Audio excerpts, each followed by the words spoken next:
Failure means nothing now, only that it taught me life. That's Elizabeth Elliot, and today we're going to talk about failure. Why we're so scared to fail, what to do when we fail, and how to get back up after failure. So welcome, my name is Lana, this is Girl Teach Me. This whole channel is for you to help you be excellent as a woman. So if that resonates with you, I hope you'll hit subscribe because I'd love to have you here. All right, so let's jump into it. First of all, if you never fail, that means you're doing nothing. And if you do fail, that means you're trying something. And the world needs you to try something. Your family needs you to try something. Your kids need you to try something. And just to fulfill the big purpose God has for you, you need to try something, which means you're going to fail. And because of that, we need to rightly know how to think about failure. It's absolutely pivotal to life. It's pivotal for us, but it's also pivotal to help support our husbands, support our kids, support our friends. Like as women, we are relational and we need to know how to handle failure for ourselves and for others. So I wore this shirt today because I think it's really applicable, and it says, "Perhaps you were born for such a time as this." And that's from Esther, the book of Esther, because that is true. Perhaps you were born for such a time as this, but in order to do that big something, you're gonna have a lot of failures along the way.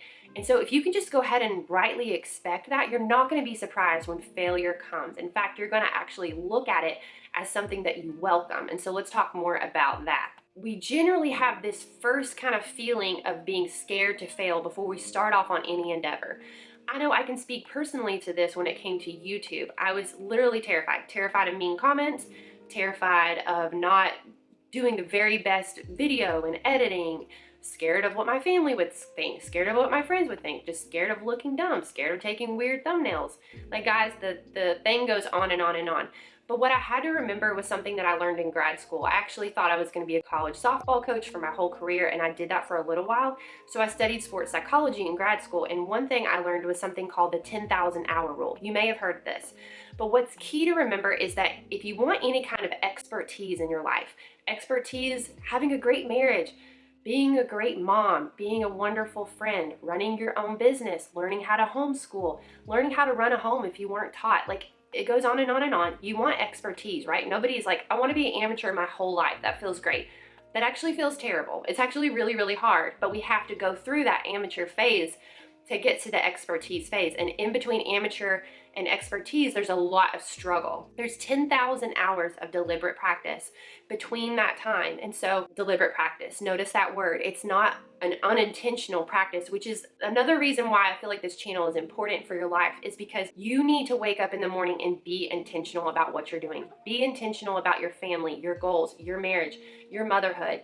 Be intentional about running your home, because you're not getting deliberate practice if you're not being intentional. I just literally was coaching my team and I went out on the field and like, you guys just do whatever you want. I mean, they might get a little bit better, but the likelihood is very, very low. And so you have to be shooting for something, and you have to be pretty strategic in order to be getting those 10,000 hours of practice. But guys, there's gonna be so much failure, so much failure. And so back to that quote, failure means nothing now, only that it taught me life. Failure is a teacher. It's a teacher. I think my children are some of the best teachers God has ever given me, because guys, I fail all the time. Let me tell you about a failure today. It was literally horrible.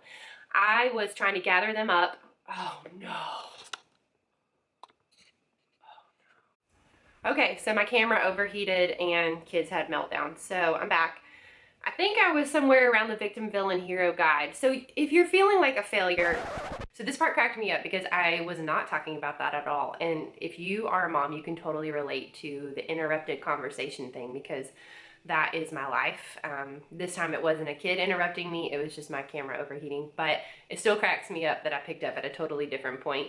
I wanted just to tell you that story real quick though, not leave you hanging, and that was that I was trying to gather up my kids in the morning. We call it morning time, and I was trying to be intentional. I was like, okay, we are going to sing a worship song together, and that usually goes okay. So it's like we normally do like a worship song, and then we are working on memorizing a poem, and then I do a read aloud, and I've just got to infuse a little bit more like kid fun.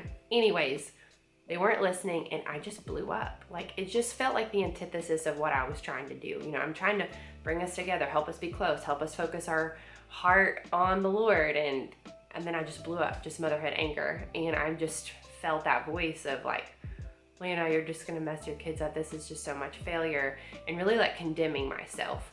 And it was just a moment of failure, and it didn't have to define me or the day, but it was just really, really hard. And going back to victim, villain, hero, guide, which I'm going to talk about in a second, is what I thought I was talking about, is that, you know, that voice in my head that was like, you are such a failure, you're such a mean mom, you're such a bad mom, you're ruining your kids. That was totally the villain. But I think all of us moms can totally relate to just failures as moms, like if we're being really honest with ourselves.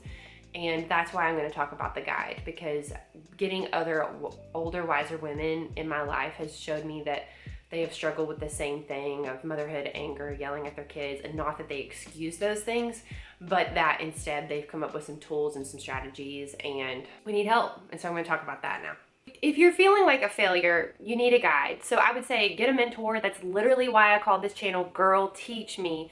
We need somebody that we can reach out to and say, hey girl, teach me how you keep your laundry going and not pile up like crazy. Girl, teach me how you get your kids to listen. Girl, teach me how you eat healthy or you work out or things like that. We need people in our lives that are going to be the guide to help us on our journey, because the hero needs help. You need help. And we're needy and we're needed. We're both at the same time, and that's okay. That is life. To ignore the fact that we're needy, that is probably the greater failure, because everybody's needy and needed. You're needed by somebody, and so be the guide for somebody else. That's actually the most fulfilling role to play, but go watch that video if you want to understand a little bit more of that. To kick out of the victim and villain mode, the number one thing you can do if you're in those two modes as a failure, either feeling sorry for yourself or just wanting to get revenge, is gratitude. Not just feeling gratitude, but expressing gratitude. Those two things kick us into hero and guide mode, which is where we want to be if we want to see, you know, just progress. If you want to see progress in your life, you got to be in hero and guide mode. And so gratitude, it's like a secret sauce. Gratitude, and I think saying, I'm sorry, will you please forgive me? Two big magic secret sauces for kicking yourself out of bad modes, when, especially in regards to failure. So recently we failed 75 hard. My husband and I were both doing it. We got about 35 days in, and Matt's grandfather passed away. One of the 5 main reasons goals fail is a major life event. That was a major life event. Matt was pretty close to his grandfather, and we all loved him. He was an amazing man. So we needed to pause and grieve. 75 hard just was not what we had the bandwidth for. And so one thing that can happen when you fail is to hurt your self-confidence, because you're like, well, I just knew that I wouldn't be able to attain that, because you were working towards something and boom, it got derailed. That's okay. Start again. And that's exactly what we did yesterday. We started again, except for I got a little smarter this time, and I printed out a checklist. So it's a 75 hard challenge checklist. If you don't know what 75 hard is, I'll show you right here. It's 45 minutes. I don't know if you can see that. 45 minutes of exercise inside, outside, a gallon of water, 10 pages of a book that is inspirational nonfiction, so something that's going to help you get better. Follow some kind of diet, and take a progress photo. So the first time, I kind of set myself up for failure because I had unrealistic expectations. Really, I was like, no sugar. It's not even worth talking about, guys. Like, literally unrealistic expectations. This time for my diet, I literally just said, when I'm trying to think about meal planning, try to choose as nutritious options as possible and not worry about the misses in between. I needed something a little more grace-filled because I used to have some slightly unhealthy eating, and I needed something a little bit different. But the point is, start again. If you failed, start again. Start afresh, and give yourself grace and mercy that you're going to fail forward. And if you're not doing anything, you're not going to fail. So if there's something you really want to do, that big dream in your heart, you're afraid of homeschool. Oh my gosh, so funny. Sunny is like right here in this window. If you're just afraid to start, like let's say you want to start a YouTube channel. Let's say that you watch YouTube and you would love to start a YouTube channel. Like, get a guide, buy a course. I use Lisa's course from Farmhouse on Boone. I'll put that down below. It's a great course to help you get started. You know, just taking that course helped me see that it's possible. I can get started.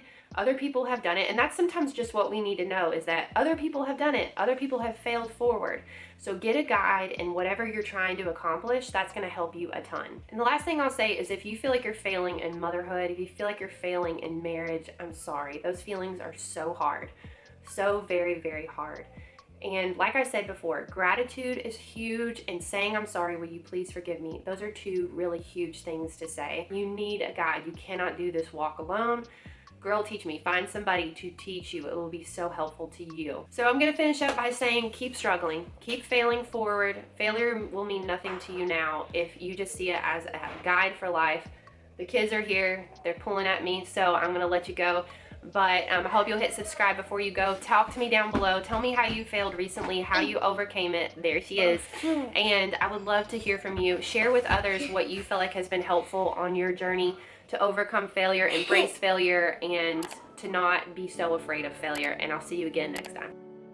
From generation to generation, passed down through every age, there's a story of a Savior whose love will never change.